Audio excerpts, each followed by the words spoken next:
Aujourd'hui, on découvre le Golker H1, un robot tondeuse conçu pour des surfaces allant jusqu'à 2000 m². Grâce à sa navigation hybride RTK plus VSLAM, il combine précision satellite et vision par intelligence artificielle pour se déplacer avec précision, même dans les zones complexes. Une installation sans fil périphérique. En quelques minutes, vous pouvez cartographier votre jardin directement depuis l'application. Côté sécurité, il est équipé d'une ultravision IA capable de détecter plus de 300 obstacles en temps réel pour éviter les animaux, les jouets ou encore les plantations. Il propose également une gestion multizone intelligente avec des itinéraires optimisés pour couvrir votre terrain de manière efficace. Il peut aussi grimper des pentes jusqu'à 45%, tout en maintenant une trajectoire de coupe stable. Alors, que faut-il vraiment attendre de ce robot?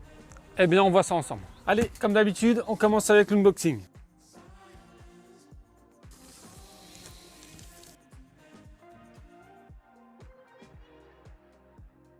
Nous avons le guide de démarrage rapide. Par ici, nous avons une antenne RTK.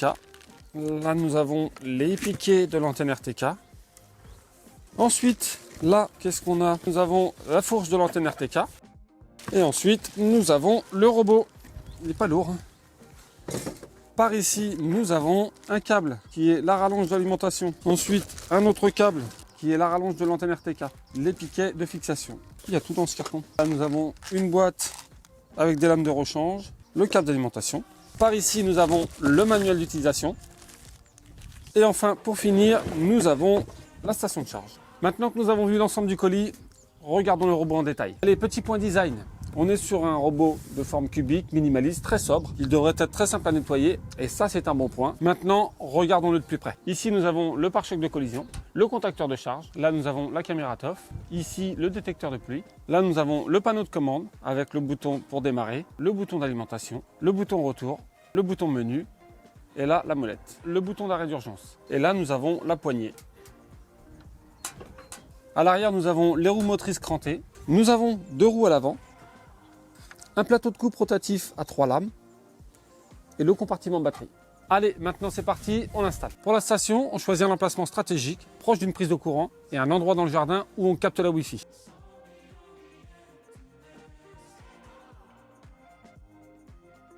Pour le branchement, je viens raccorder ma rallonge à la station.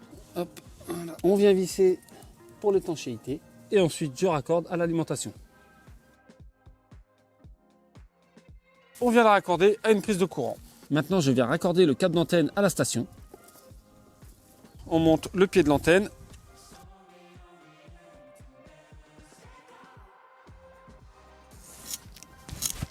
Voilà, on a de la chance. La terre est souple. Plaçons l'antenne ici parce qu'on sait qu'on a un bon signal Wi-Fi. Par contre, si ce n'est pas le cas, on a quand même une bonne souplesse parce qu'on a quand même une sacrée rallonge. Donc, ça vous permettra de la placer là où le signal Wi-Fi est le plus correct dans votre jardin. On vient passer le câble de l'antenne dans le pied qu'on fait ressortir par ici. Pour la fixer, on a une petite vis à disposition et il ne nous reste plus qu'à la relier à la station. Une fois branché, nous avons le signal Wi-Fi et le signal satellite qui s'allument. Voilà, la station de charge est prête. Il ne nous reste plus qu'à installer le robot. Je viens allumer le robot. Maintenant que le robot est en place, nous allons regarder l'application. Parle pas en même temps que moi, toi. Pour installer l'application, on scanne le QR code qui se trouve sur le guide de démarrage rapide. On télécharge l'application. On vient se créer un compte. Maintenant, nous cliquons sur le petit plus pour ajouter un appareil. Dans l'application, on nous demande d'appuyer 5 secondes sur la touche Start pour activer le Bluetooth. Bluetooth activated. Ready for pairing the network. Voilà, l'appareil est reconnu par l'application. Je clique dessus. Maintenant, l'application nous demande de nous connecter au Wi-Fi. On s'aperçoit que le robot est bien connecté au Wi-Fi. Et l'antenne RTK est également bien connectée au Wi-Fi. Et maintenant, je viens lier l'appareil. Ensuite, nous pouvons nommer l'appareil. Nous laissons H1 comme il s'agit de ce modèle. Comme on peut le voir, la liaison est réussie. On valide et on arrive sur le menu. Maintenant, nous allons cartographier le jardin. Je clique sur le robot. Ensuite, je clique sur la carte en haut à droite. Et là, je clique sur créer une nouvelle carte. L'application nous demande de nous connecter au réseau Wi-Fi du robot. Le mot de passe par défaut est 1, 2, 3, 4, 5, 6, 7, 8. Une fois connecté, on peut commencer la cartographie. Je clique sur zone et ensuite je clique sur créer une zone de travail. Je guide le robot le long du jardin à environ 5 cm des bordures en le suivant de 2 à 3 mètres.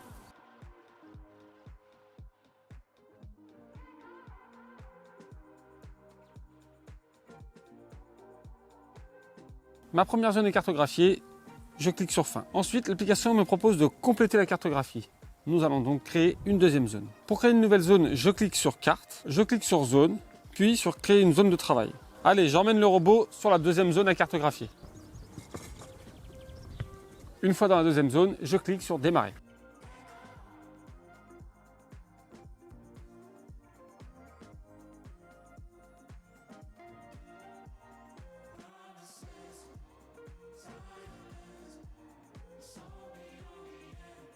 Ma deuxième carte est créée, je clique sur fin. Maintenant que ma deuxième zone est créée, je clique sur créer un couloir pour relier mes deux zones.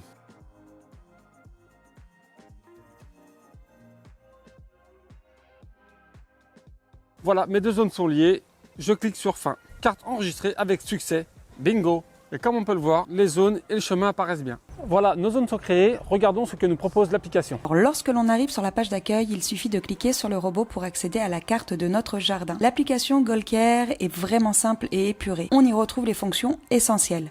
Un bouton pour régler la hauteur de coupe, un autre pour envoyer le robot à la station de charge et un bouton pour lancer la tonte. Lorsque l'on clique sur le bouton de tonte, nous pouvons choisir là où les zones à tondre. En haut à droite, on retrouve les paramètres. On accède notamment au journal d'activité qui permet de suivre toutes les tâches réalisées par le robot. Dans les réglages généraux, nous pouvons programmer des sessions de tonte, choisir les jours, les horaires ainsi que les zones à couvrir. Une fois configuré, le robot fonctionnera de manière totalement autonome selon le planning défini.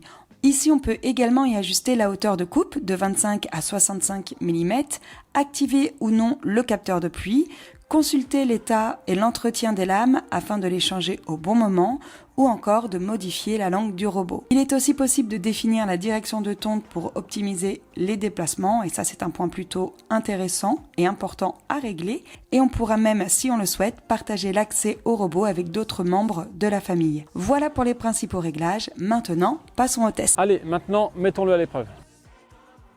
Concernant la tonte, le Goalcare H1 offre un résultat homogène grâce à son tracé en S, ce qui lui permet de couvrir rapidement la surface. Il est équipé d'un plateau de coupe de 20 cm, ce qui assure une largeur de coupe confortable et un bon rendement. On peut d'ailleurs suivre l'avancée de la tonte sur l'application. Côté technologie, il embarque deux caméras TOF associées à l'intelligence artificielle et c'est clairement l'un de ses points forts. Il est capable de reconnaître plus de 300 objets en temps réel, même ceux situés au ras du sol. Par exemple, chez nous, sans définir de zone interdite, il évite parfaitement les petits obstacles comme le puits au ras du sol. Et comme il a une excellente détection des obstacles, si l'herbe est trop haute, on vous recommande donc de faire une première tonte manuelle en sortie d'hiver si nécessaire. Comme pour la plupart des tondeuses robotisées, on obtiendra de meilleurs résultats si une tonte de sortie de saison est effectuée. Il circule aussi sans difficulté sur les passages étroits, comme sur la passerelle qui relie les deux terrains et qui fait seulement 80 cm.